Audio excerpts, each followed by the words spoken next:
puis Nathan, troisième prise. Et... Nathan, troisième prise, mois de Nissan. Ok. Il y a ce qu'on appelle dans la vie d'un homme un déboussolement. Quand une personne, malheureusement, elle est complètement déboussolée.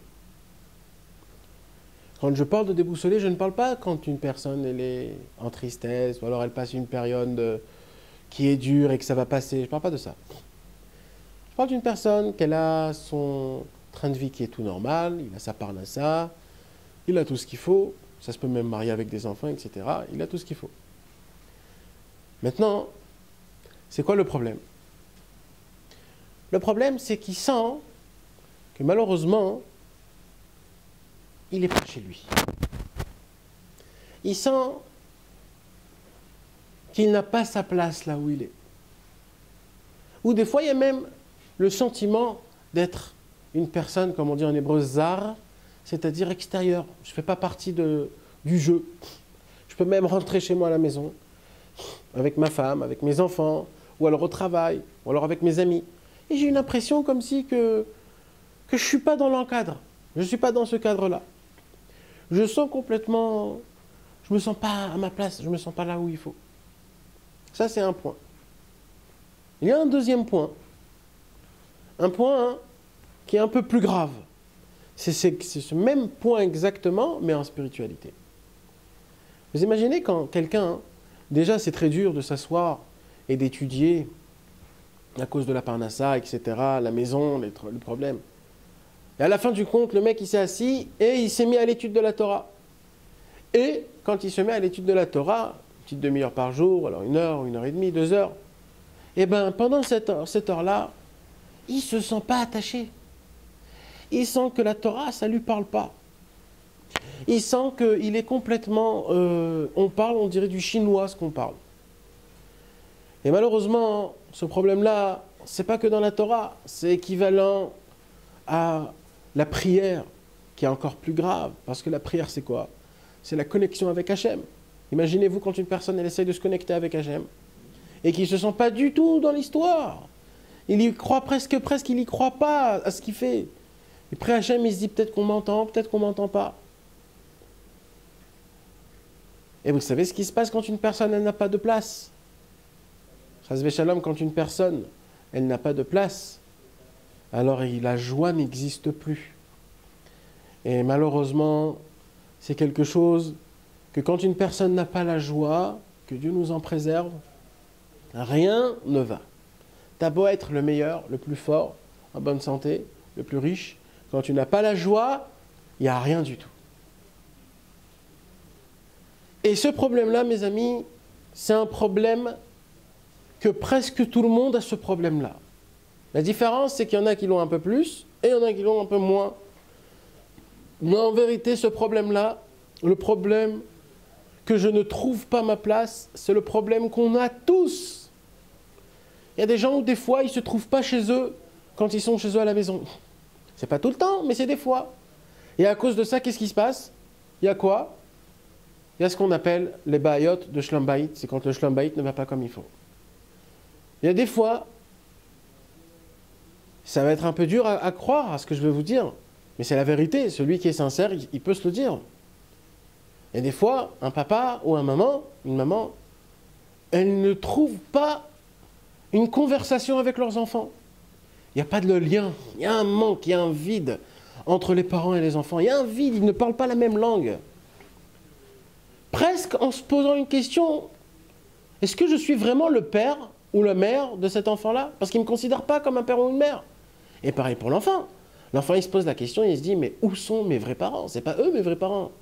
Ils ne me comprennent pas, ils ne me regardent pas, ils ne font pas attention à moi. C'est dans les deux sens, et ça, c'est très grave. Et ça se répète partout, encore une fois. En fait, c'est un lien entre deux personnes. Le lien, on manque le lien. Pourquoi on manque ce lien? Parce qu'on ne connaît pas notre place, on ne sait pas où on est. Il y a une question qu'il faut se poser tous les jours, c'est qui je suis et où je suis. Où je me situe. Est-ce que je veux vraiment faire ce que je suis en train de faire aujourd'hui, ou je le fais parce que je suis obligé de le faire? Et si je suis obligé de le faire, il faut que je me trouve quelque chose que j'aime faire en plus pour que je puisse avoir de la satisfaction. Mais le problème, c'est que je ne sais pas ce que je veux faire. Je ne sais pas ce que je veux étudier. Je ne sais pas ce que je veux prier. Je ne sais pas ce que je veux, comment je veux me rapprocher de Dieu, par quel service divin, si c'est par le mikvé, si c'est par Hatzot, si c'est par la joie, si c'est par la confiance, si c'est par aider, faire la gmilut rasadim. Il y a énormément de bonnes choses à faire, mais je ne sais pas par quoi commencer. C'est comme l'enfant à l'âge de 18 ans, il arrive, on lui propose quel métier tu voudrais faire, et lui il est là, il ne sait pas, il se pose la question, il se dit je ne sais pas, mais je ne sais pas. Et il ne sait pas quoi faire. Et le temps passe, et le pire de tout ça, c'est que comme le temps passe, ça devient encore plus dur à choisir ce que j'ai envie de faire, jusqu'à que je baisse les bras, et la première chose qui se met à moi, je le fais, que je l'aime ou que je ne l'aime pas. Donc en fait, ce n'est pas ma place. Ce n'est pas pour ça que je suis venu au monde.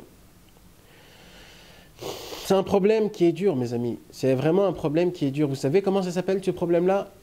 Dans la Torah, ce problème-là, c'est un manque de royauté. Et nous explique Rabbi Nachman et Rabbi Nathan dans le Likuta Halachot que, en vérité, chaque homme, il est roi de soi-même. La tête, c'est la couronne. La tête, c'est la royauté sur le corps.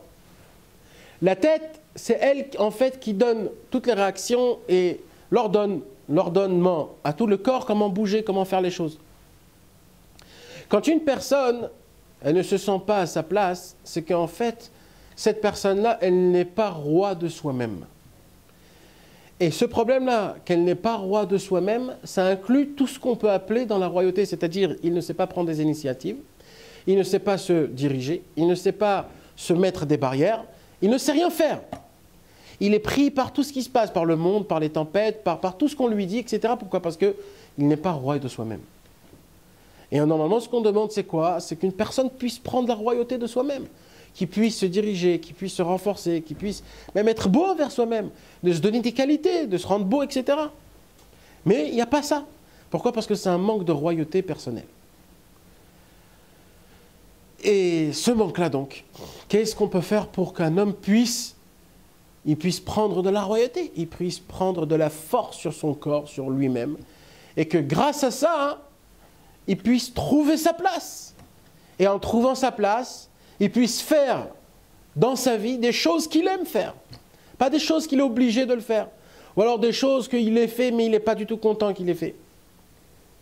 Combien des fois de personnes qu'on sait que ces personnes-là nous font du mal, et malheureusement, on est obligé, soi-disant, d'être avec eux, de rigoler à leurs blagues, d'être à leur...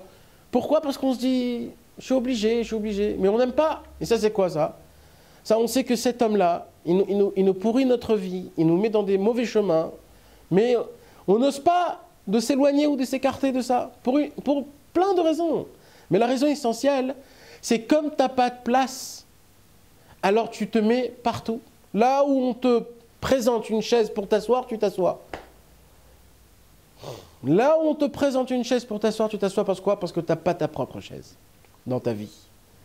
Une personne qui a des initiatives, qui a des buts dans sa vie. Il sait que ça, c'est pour ça. Et je fais ça pour ça. Et je veux faire ça pour ça. Et quand une personne, donc, elle se donne toutes ces initiatives-là, alors là, il a un but et il court après ce but. Donc, en fait, l'essentiel problème qu'un homme, il a, c'est quand une personne ne trouve pas sa place et qu'il ne sait pas quoi faire. Écoutez bien ce que je vais vous dire.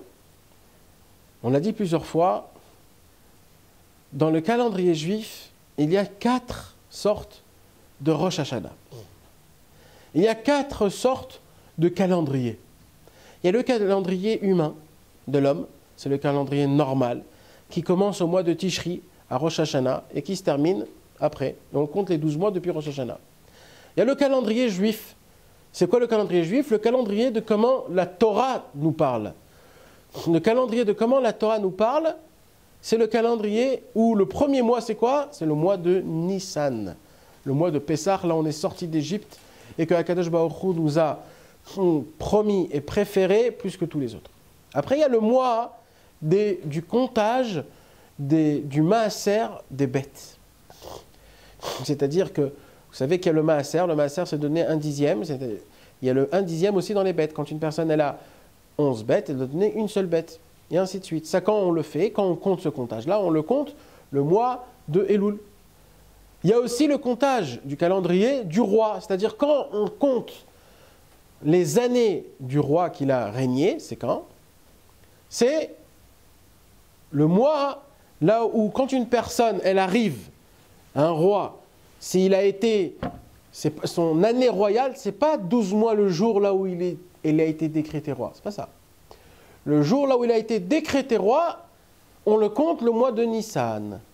C'est ça, c'est le mois de Nissan, c'est là où on commence à recompter le comptage du roi.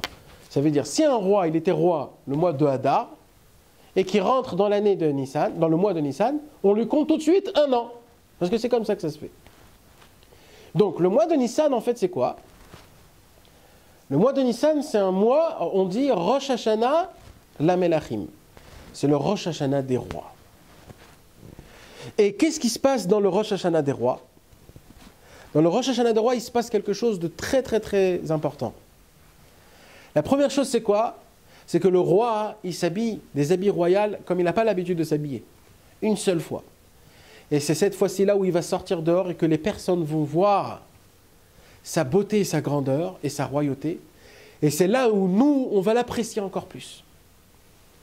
Et il déclare Rabbi Nachman, et il nous dit dans un Likutei Moharan, dans plusieurs Torahs, dans la Torah 17, dans la Torah 70, il nous dit comme quoi, une des choses que le roi y fait, c'est de donner un cadeau. C'est-à-dire, normalement, quand une personne elle a un anniversaire, c'est les invités qui donnent un cadeau à la personne que c'est son anniversaire. Par contre, le roi, c'est exactement l'inverse. Le roi, pendant toute l'année, tu dois lui donner des cadeaux. Mais le seul jour où c'est lui qui te donne un cadeau, c'est le Rosh Chodesh Nissan, c'est le jour de son anniversaire. Rabbi Nathan, il nous parle une seule fois sur le Inyan de Rosh Chodesh Nissan et il nous apprend quel cadeau il nous donne. Alors chacun, il croit qu'en fait, chacun, il donne son cadeau. On vient de demander un cadeau, mais un cadeau, ça ne se demande pas. En fait, c'est quoi? C'est le roi qui choisit le cadeau. Mais de quel cadeau on parle? C'est quoi le cadeau qui nous donne le roi? Et il nous dit, Rabbi Nathan, c'est très simple. Comme on dit que le mois de Nissan, c'est le Rosh Hashanah des rois, Rabbi Nathan, il dit, comme on vient d'expliquer que tout le problème d'un homme, c'est qu'il n'a pas de place, c'est qu'il se sent extérieur partout, c'est-à-dire qu'il lui manque cette qualité de royauté sur soi-même. Il ne sait pas se trouver une place. Et il déclare donc, Rabbi Nathan, que le mois de Rosh Chodesh Nissan, surtout, c'est le mois là où on va commencer à trouver à chacun une fonction. On va trouver à chacun quelque chose à faire. On va proposer à chacun une mission, une chaise, un endroit, une place, pour qu'on puisse faire partie de l'histoire. En autres termes, d'après tout ce qu'on a expliqué, tout s'inclut dedans. La joie, le shalom bayit, le chinuch hayeladim, etc., etc. Parce que quand une personne n'a pas sa place, comme on a dit, il va s'asseoir que là, il y a une place. Et malheureusement, dans ce monde-ci, les places vides, ce sont des places mauvaises.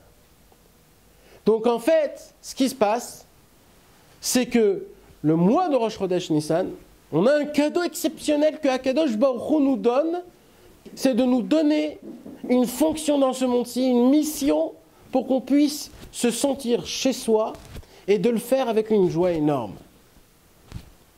Maintenant, il y a quelque chose d'encore beaucoup plus beau.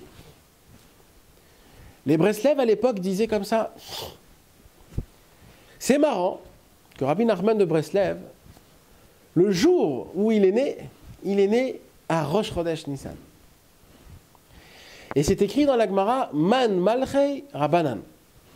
C'est-à-dire, ce sont qui les rois? Ce sont les sages. Donc Rabbi Nachman de Breslev, qu'on sait tous que c'était un énorme tzaddik qui est descendu dans ce monde que pour nous, pas pour lui. Et que toute la raison pour laquelle il a souffert et que tout ce qu'il a fait jusqu'à aujourd'hui, tout ce qu'on entend, ça a été que pour nous. Et que son anniversaire tombe exactement le 1er Nissan. Les Chassidei Breslev disaient à l'époque que celui qui veut avoir une place dans ce monde et qui puisse aimer cette place et qui peut se sentir chez lui à la maison, c'est de y aller à Ouman, à Rosh Chodesh Nissan. Il peut être sûr que Rabbi Nachman de Breslev va lui trouver une place et une fonction, une mission qui va le faire en se sentir bien comme il faut, en se sentant comme il faut, chez soi à la maison, avec de la joie, de l'amour et tout le reste. Pour ça, il faut voyager en Ukraine. Je crois que ça vaut la peine. Ça vaut la peine pour recevoir une place et un endroit chez Rabbi Nachman de Breslev. Bezrat Hashem.